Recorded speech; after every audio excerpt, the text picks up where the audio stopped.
And it's definitely a nod to the show, but it's certainly not a copy in any way, shape, or form of what they've done. But it's such a cool vibe. Yeah. It's just acknowledging that vibe and taking it one step further with the song. We are here at the Audacy Soundspace at the Hard Rock Hotel, New York. This is your check-in with 98 degrees. Congratulations on all the things, guys. Thanks, Thank you, man. man. Thank you. Good to be here. So full circle, I'm always curious about this. You have some re-recordings on there. I know myself, anytime I'm looking back on past work, I want to just like rip it apart and completely revamp it and make it better in my mind. Did you guys have the urge to do that? We thought, that's Probably had the traditionally, urge, yeah. that's how we normally do things too. But for us, we wanted to kind of give back to the fans what they fell in love with in the beginning, and that was how those songs sounded. They sounded like that for a reason. Now, obviously, throughout the years, our voices have changed, and we've performed them so many times. We put new inflections on them, and we try to change them up. But I also remember being a fan and going and seeing concerts, and I would hate when the artist would do that. Yes. So we tried to keep the integrity of the originals, and it wasn't easy because times have changed, our voices have changed, production has changed, but we feel like we accomplished it on these. So I know there's a lot of like legal caveats or whatever, but you now retain rights to these songs. But when you're going back to re-record them, especially with the instrumentals, like, can you even reference the Pro Tools files, or are you? So you're recreating from scratch, just because you don't have the plugins or anything. 100% have to start them from scratch. Okay. And that's the challenge, right? Vocally, it's a challenge because we don't sound, as Jeff said, we don't sound like we did back in 1997. But recreating that track and trying to match that track and find those sounds, and it's trickier than I think we thought it was going to be going into it. It was definitely a challenge to make it happen. But as Jeff said, we're really proud of how it came out and proud of how close we got to those originals. So any professional in the industry, like an engineer, will be like, that snare, that's not the same snare. Yeah, there's different distortion on that guitar pedal than there was. Yeah, I mean, because nobody wrote down like what the guitar was actually, set at back in the day. Yeah. I mean, certain keyboard sounds aren't even made anymore, so you got to try and find a plug-in that sounds like it. So it was kind of a little bit of a honey expedition to try and find some of the sounds. Yeah. And then it was also kind of working with the mix engineer, trying to make sure that all the same hits are emphasized the same way that they were in the originals, and it was definitely a labor of love. But like listening back to how I sounded on Invisible Man, which we recorded in 1997 or 1996. I mean, I listen to that now, and to your point, I'm like, why do I sound like that? Why did I sing? Why did I sing that way? And so, like, you can't go back and necessarily sound exactly like that again. Yeah. So it's definitely an interpretation, but it's a very close interpretation. So there's new and old on this album. Do you still feel like they mesh together well? Like, is there a cohesiveness you found throughout this album? Yeah, I think so. I mean, we certainly strive for that. I mean, we always, want to stay within what the 98 Degrees sound is, and I think we did that. I think, you also, as an artist, want to stretch yourself too. So with a song like Stranger Things Have Happened, it's a little bit different. It's a little more tempo, but we really fell in love with the song as soon as we heard it, and we were excited to record it, and we're really proud of it. So I'm glad you brought up Stranger Things. I really love the song. Did you have to get any type of like approvals for that, or are we getting sued? Or no, I mean, we're not going to get sued because it's not a sample, and it's not a sound that they created. It's a keyboard, sound. Even the synth that they used, I like to say John Carpenter. That whole show is a throwback to the '80s, horror films. Yeah. So they actually use some of the same synth. It's like a Roland synth and a certain synth and a certain arpeggio that's just on a different setting. So you can't really copyright settings that are in a keyboard, right? So it's not exactly like the theme song at all. But we do have an insider at Netflix, so we did. Don't blame me. Yeah. That's right. If we do get sued, it's we Nick. did get some assurances that we were in the clear on that, and it's definitely a nod to the show, but it's certainly not a copy in any way, shape, or form of what they've done. But it's such a cool vibe. It's just acknowledging that vibe and taking it one step further with the song. Cool. You guys have been famous for so long now. How has your relationship with fame changed over the years? What does it mean to you now versus then? How do you react to it now?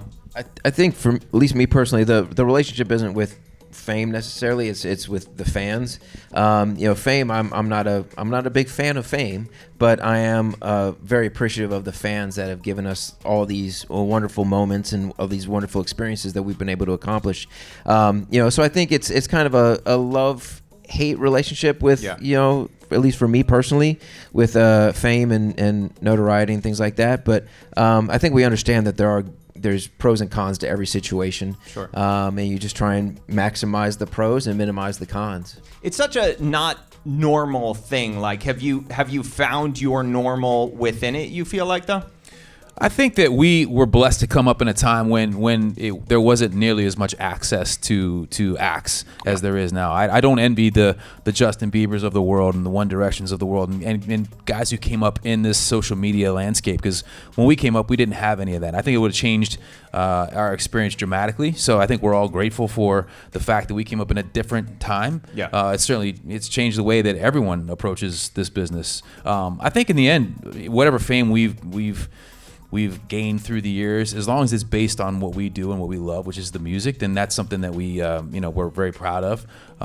But for us, it is all about the music, and it's about those fans that Drew referenced, and that's the reason we're still able to do this 20 some years later, is because those fans remain with us and supportive, and it's a cliche, but it's an absolutely true cliche that we can't do any of this without the fans and their support and their love for what we do. So it's really all about them. When you guys were first getting started and, everything was basically taking a backseat to your career, can you remember, is there one milestone, a personal milestone that still haunts you to this day, something you missed family-wise because of your career? I think we definitely all had to make sacrifices and miss things we would, moments we would have liked to have been there for, because we were so dedicated. I mean, you owed it to your bandmates to be all in, and just because they are all in. And so it's sort of like, you have to just make sacrifices and miss things that you wish you could have gone to. We've all missed weddings. We've all missed birthdays and things like that. But, at the same time, it's a trade-off. We get to live our dream. And I don't think there was one moment, per se, as to maybe we could have had more fun. We were so dead set on, we're all type A guys, hardworking blue collar guys. We were just grinding. And I think, we didn't take it for granted, but I think we could have stepped back and taken ourselves a little less seriously and enjoyed the moment a little bit more. Kind of like we're doing now. Thank God we have another chance to do this, and it keeps going. But I think back then we were just really, anxious and excited to experience success and then stay there at the same time. Yeah. That maybe we could have relaxed a little bit more and taken in the moment and enjoyed it a little bit more, Sure. When you guys were first coming out, you aligned yourself so much with the R&B side of the industry. Obviously, you signed with Motown. You toured with Janet. You worked with, Stevie Wonder. Mariah. Everyone. Initially, were you worried though that you would be embraced by the genre more internally in the industry, not so much the fans? Well, I mean, when we first signed to Motown and Andre was there and we put our record together, they sent out our first single, Invisible Man, but didn't include a picture with it. So it was them trying to basically pull one over on R&B radio, be like, oh, listen to this great song, listen how great this song is, surprise, they're white. So it was kind of like those little things. Ultimately, it all started to blend together, and the boy band thing started ramping up, and then I think Motown was like, hold on a second, there's more money to be made over here. So then they started putting our picture on everything. Yeah, I mean, pop music was so different. Back when we were first trying to get in the music business, it was like gangster rap, and it was grunge music. Grunge. Yeah. And other than Mariah Carey and Boyz II Men, I mean, it was a pretty dark time in music. And then suddenly, when we came out, that's right when the beginning of pop music coming back. Right. It was the summer of the Spice Girls and Hanson, and all of a sudden, pop music became the thing again. But yeah, I think the initial vision that Motown had for us was to be like the white Jodeci, which is not something we ever, I think, felt fully comfortable with. As you can tell, we are sort of, so you we have that baby. grit. Came straight out of the church, but we had to tailor it back a little. It all worked out the way it was meant to. You know what I mean? Like it all kind of finds its way back to equilibrium, and you find your sweet spot, and you run with that. So I think all those experiences we went through, the effort to be a super urban group, I think all that, those are valuable moments in our lives and careers that kind of helped to shape us into who we are, ultimately as a group. Audacy was actually in our very first recording session. Like, they were there in the studio and in the green room. Shit. It was intimidating. Yeah, they charged their whole meal to our recoup account. We're still recouping their we're still paying off their Louis the 13th bottle they were drinking as we were recording. Oh my gosh. What I feel like, I don't know if you guys thought about this, but I look at this as like a stamp of approval. Eminem never even took a shot at you guys, so maybe I'm thinking about this too much, but I feel like that he was like, you know what? These guys are students of R&B. No, he did. He called us 98 Disease on a record. So. Yeah. Okay. We feel like it's an honor. We feel validated. We're good with that. You make fun of NSYNC, you make fun of Backstreet Boys, you make fun of when Blink, spoofed us in the video. It was like to me those are all signs of like validating signs. Like, okay, we think enough of what you guys are doing in your career that we're gonna spoof it in our video. And so those moments are all those are highlight moments for us. But no matter what industry string was pulled, I can't imagine a Babyface or whoever would gravitate towards you guys and work with you guys unless they fully believed in the talent. Yeah, I think we were fortunate that we did find people that believed in us and supported us and helped bring out the best in us. And some of our producers really kind of were able to identify kind of what our sound was and make kind of the things that made us, the harmonies and our love for acapella and things like that, and was able to kind of implement those into a pop casing and make it palatable for what radio was at the time, and we got some great songs along the way too, so that doesn't hurt.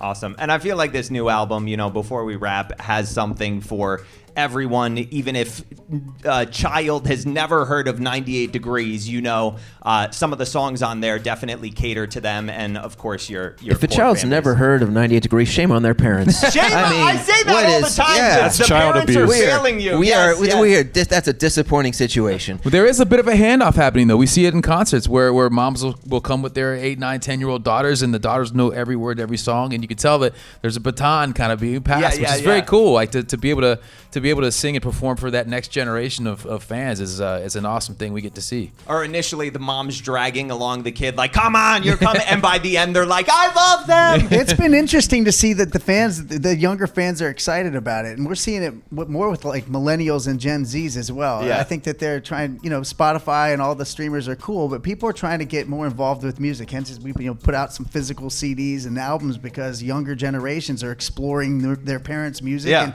want to have that physical CD and album experience like we got to enjoy when we were younger. So totally awesome. Thank you guys so much. I'm so happy for you guys. Thanks for having us, man. Great job. Enjoy that video? See more interviews, more performances, and more of your favorite artists by subscribing and downloading the free Audacy app.